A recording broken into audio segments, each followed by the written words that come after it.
हमला हुआ। ये देखिए खालिस्तानी झंडा लेके पीला पीला पहुंचे हुए और मंदिर परिसर में हमला कर रहे हैं। ये तस्वीर कनाडा की ही है और 3 तारीख की ही तस्वीर है जब हिंदुओं पर हमला हुआ। मंदिर परिसर में देखिए कैसे जोरदार हमला हुआ है।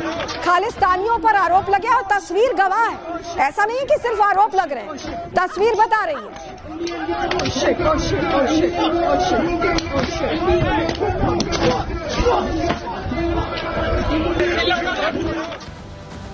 और ये सब जब कुछ हो रहा था तो कनाडा पुलिस वहां मूक दर्शक बनी हुई थी, सिर्फ हिंदुओं को पकड़ा गया। ये देखिए तस्वीर आपको दिखा रहे हैं।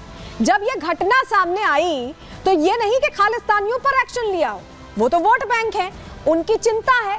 ऐसे में जो ट्रूडो की पुलिस है उसने सिर्फ हिंदुओं को पकड़ा, हिंदुओं को पीटा गया और खालिस्तानियों की सुरक्षा की गई। वो वहां पर तमाशबीन बने रहे, पुलिसकर्मी देखते रहे, खालिस्तानी वहां हो हंगामा करते रहे और कैसे हिंदुओं को देखिए पकड़कर पीट कर ले जाया जा रहा है। ये तस्वीर आप देख लीजिए। ये ट्रूडो की पुलिस है और ये ट्रूडो के इशारे पर ही काम कर रही है। लेकिन आपको बताते हैं कि अभी जो हम तस्वीर आपको दिखा रहे हैं, कितनी कार्रवाई अब तक हुई है या सिर्फ दिखावे की कोशिश हुई है, आप जानकारी सुनिए और खुद तय करिएगा। 3 नवंबर को देखिए ब्रैम्पटन में हिंदू मंदिर पर हमला हुआ, हमने आपको तस्वीर भी दिखा दी। कनाडा पुलिस ने 8 नवंबर को, 3 नवंबर को हमला हुआ था, 5 दिन बाद एक्शन लेने की बात कही। ये दावा किया कि एक्शन लिया गया है। साहब क्या एक्शन लिया गया है? एक खालिस्तानी को गिरफ्तार किया गया। इतने सारे तो हमने आपको तस्वीर में दिखा दिए, इनको नहीं दिखाई दिए। सिर्फ एक खालिस्तानी को गिरफ्तार किया गया। 35 साल का इंद्रजीत गौसल अरेस्ट किया गया। पूरी घटना में सिर्फ इनको एक खालिस्तानी दिखाई दिया। इंद्रजीत पर हथियार से हमला करने का आरोप लगाते हुए उसे पकड़ा गया और गिरफ्तारी के कुछ ही घंटे बाद, हैरानी इस बात पर होती है, पहले तो उन्हें एक ही खालिस्तानी दिखाई दिया, चलिए एक दिखाई दिया, उसको पकड़ा, लेकिन कुछ ही घंटों बाद रिहाई भी कर दी गई। आखिर रिहाई ऐसे क्यों कर दी गई? इतने सारे लोग इन्वॉल्व थे, इतनी बड़ी घटना हुई, उसके बावजूद भी सिर्फ एक पर कार्रवाई होती है और उसे कुछ घंटे बाद ही छोड़ दिया जाता है। क्यों ऐसा किया गया? चलिए इसका जवाब हम आपको दे देते हैं, क्योंकि यहाँ पर जानकारी ये मिल रही है कि जो पकड़ा गया था ना, उसका पन्नू से, आतंकी पन्नू से सीधा कनेक्शन था।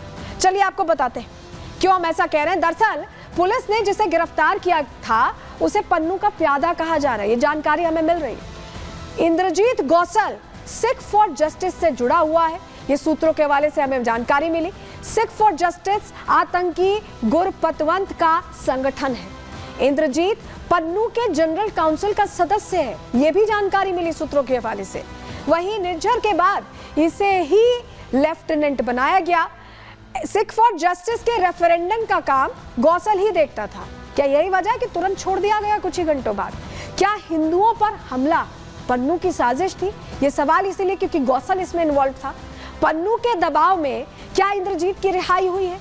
क्योंकि पहले तो एक ही उनको खालिस्तानी दिखाई दे रहा है, जबकि हमने आपको दिखाया, तस्वीर दिखाई, कितने सारे लोग थे जो पहुंचे हुए थे, हमला कर रहे थे। उसमें से एक दिखाई देता है, उसे पकड़ते हैं और उसे भी कुछ घंटे बाद छोड़ देते हैं। क्या ट्रूडो खालिस्तानियों के रक्षक बन गए हैं? और रक्षक क्या इसलिए बने हैं क्योंकि उन्हें चुनावी फायदा चाहिए, क्योंकि उनके लिए तो 2025 अहम है, कैसे भी जीत हासिल करनी है। और यही वजह है कि खालिस्तानी जैसे जो लोग हैं, खालिस्तान समर्थन करने वाले जो लोग हैं, वो उनके लिए वोट बैंक बन गए।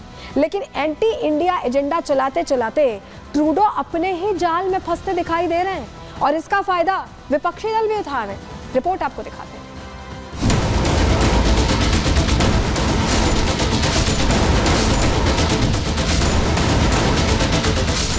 कनाडा खालिस्तानी आतंकियों का गढ़ बन गया है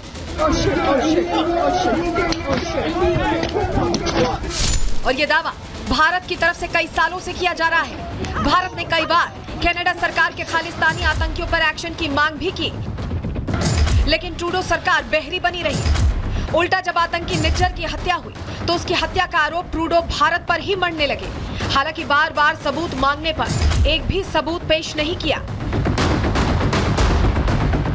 लेकिन अब कनाडा के प्रधानमंत्री जस्टिन ट्रूडो ने खुद ही अपने देश में खालिस्तानियों की मौजूदगी पर बड़ा खुलासा किया है। दरअसल पिछले दिनों भारतीय मूल के लोगों के लिए दिवाली कार्यक्रम का आयोजन हुआ, जिसमें प्रधानमंत्री ट्रूडो शामिल हुए। इस दौरान भारतीय प्रवासियों को संबोधित करते हुए जस्टिन ट्रूडो का दोहरा चरित्र सबके सामने आ गया।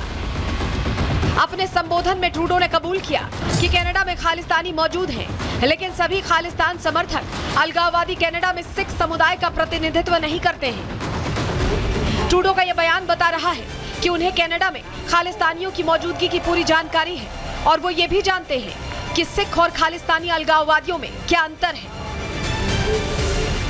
बावजूद इसके वो निज्जर जैसे आतंकियों के मारे जाने पर आंसू बहाते हैं, खालिस्तानियों को सुरक्षा देते हैं। इतना ही नहीं, हिंदुओं पर हमला होता है तो चुप्पी साध लेते हैं। पिछले दिनों हिंदू मंदिर में घुसकर खालिस्तान समर्थकों ने हिंदुओं को निशाना बनाया, उन पर जानलेवा हमला किया। हिंदुओं की सुरक्षा तो दूर, ट्रूडो की पुलिस हिंदुओं पर ही हमलावर हो गई। हिंदुओं पर कनाडा ही नहीं, बांग्लादेश में भी हमले हो रहे हैं और ये सारे हमले वहां की सरकारों की उदासीन रवैये की वजह से हो रहे हैं। कनाडा हो या बांग्लादेश, दोनों ही जगह हमलावर कट्टरपंथी और अलगाववादी हैं और पीड़ित Hindu.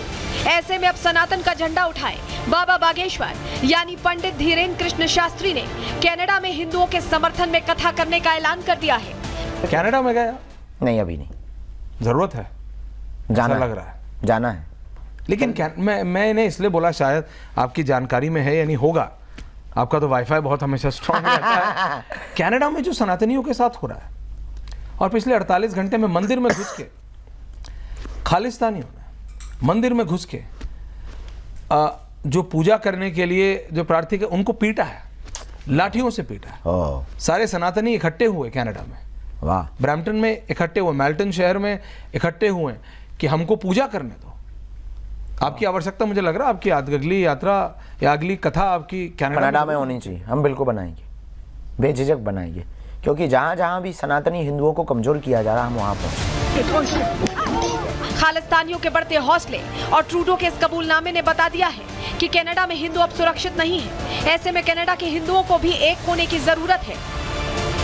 Bureau report, Republic Bharat.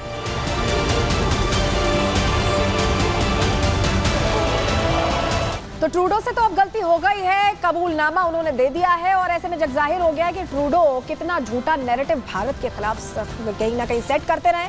Globally अब सामने आ चुकी है सच्चाई। चलिए आगे बढ़ते हैं। अब बात करेंगे प्रधानमंत्री नरेंद्र मोदी की, क्योंकि प्रधानमंत्री लगातार धुआंधार प्रचार झारखंड में करते दिखाई दे रहे हैं। झारखंड के कई मुद्दे हैं जो भारतीय जनता पार्टी उठाती दिखाई दे रही है। बात इसी की कर रहे हैं, क्योंकि आपको बताएं कि जैसे ही मैदान में पहुंचे हैं मोदी, लग रहा है कि विरोधियों में भय का माहौल है। जो इंडी है वो खास तौर से घबराता दिखाई दे रहा है, क्योंकि यहाँ भी प्रधानमंत्री भी वही बात कर रहे हैं जो योगी आदित्यनाथ ने शुरू की थी। लकीर को आगे खींचते हुए एकता की बात प्रधानमंत्री ने भी झारखंड में कर दी है और यही एकता कहीं ना कहीं सरदर्द बन गई है विपक्षी के लिए। जेएमएम जो इंडी के साथ आने की बात करती है, उसे भी टेंशन हो गई है कि आखिर इस नारे से पार कैसे पाएंगे। लेकिन सबसे पहले आपको बताते हैं, प्रधानमंत्री जो पहुंचे तो किस तरह से धुआंधार प्रचार वो करते हुए दिखाई दे रहे हैं, किस तरह से झारखंड की हवा वो बदलने की तैयारी कर रहे हैं मैदान में जब उतरे। तो चलिए जानकारी आपके सामने रख रहे हैं। देखिए, झारखंड चुनावों में बीजेपी का जोरदार प्रचार जारी है। पीएम मोदी ने झारखंड में रैली की, जेएमएम को भ्रष्टाचार के मुद्दे पर घेरा है, कांग्रेस पर उन्होंने बांटने का आरोप भी लगाया। पीएम ने यह कहा कि एक रहेंगे तो सेफ रहेंगे।